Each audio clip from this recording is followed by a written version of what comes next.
The U.S. government and TikTok have been at odds for years. The Chinese-owned social media app has drawn national security concerns over how it collects and utilizes the data of the over 150 million Americans who use it. But now we're getting a deeper look into the negotiations and what the popular app might have to give up in order to stay in business in the U.S. And these new terms are raising some eyebrows.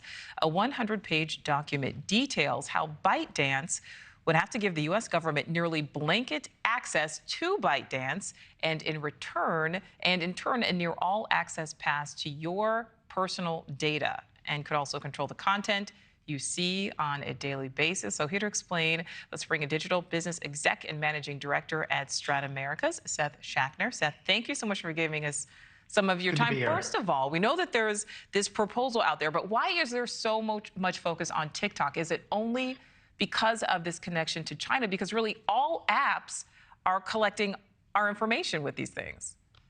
Yeah, they all do collect reasonably similar amounts of data. There isn't really something extraordinarily different that they collect over others, but I think the real distinction is what you pointed out. We're looking at an entity that is qualitatively different than pretty much all the others, in that it's not just an advertising sales team that is behind it. It's a government, it's a state actor, which we have a lot of rivalry with and issues with right now. And I think that's the core reason, actually, that it's being or it's sort of reaching these levels of treatment from CFIUS and other arms of the government, while the others haven't.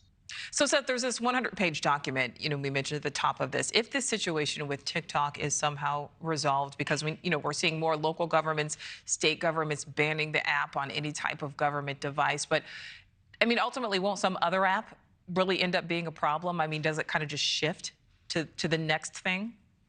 Yeah, I think the broad strokes are that, sure, there's always tech evolution, and you can look at privacy issues throughout, all different evolutions of social networks, from MySpace going back to AOL, all had different levels of issues with regulators and state regulators. But I think this is, what's happening here sits high above the sort of states that are coming at them from banning them on state devices or trying to do more at a state level, because there really is a perceived national security interest that sits over and around ByteDance, which actually has around 80 other apps. It's not just TikTok.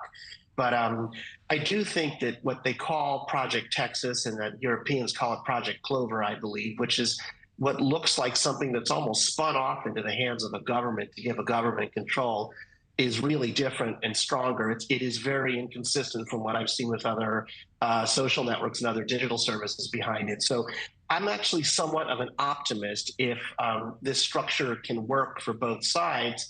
The real balancing act here is not to shut off an app that every teenager is using, and you wouldn't want to see that happen. That's the real balancing act. So, Seth, if they already have the information, this is kind of talking about moving forward, but if ByteDance already has all of this information, what is there that really can be done? Well, there actually are a lot of things that can be done on the user level. I don't know if the press is talking about it, but you could certainly do things like disabling your contacts from being shared and turning down, or off ad targeting, and you go out anonymous on it. I think you also have the right to download what TikTok knows about you and really limit your visibility on it. So there are steps that you can take. You don't have to use it. You can delete it as well. It's not like someone's forcing teens to use it. I do think that it's an overwhelmingly popular app that's been adopted by younger generations. So it on some levels, it's clearly here to stay. My last question for you, Seth, I always like to ask anybody when we're doing this type of tech segments, is TikTok on your phone? It is not on my phone. But it is on my teenager's phone, and I know lots of people that work there, and I respect what they're doing. But no, it isn't on my phone. Just wondering. All right, Seth, thank you so much for giving us some of your time. It's been here, Nichole. Thank you for watching. Go to newsnationnow.com to find News Nation on your television provider. And don't forget to click the red subscribe button below to get more of News Nation's fact-driven, unbiased coverage.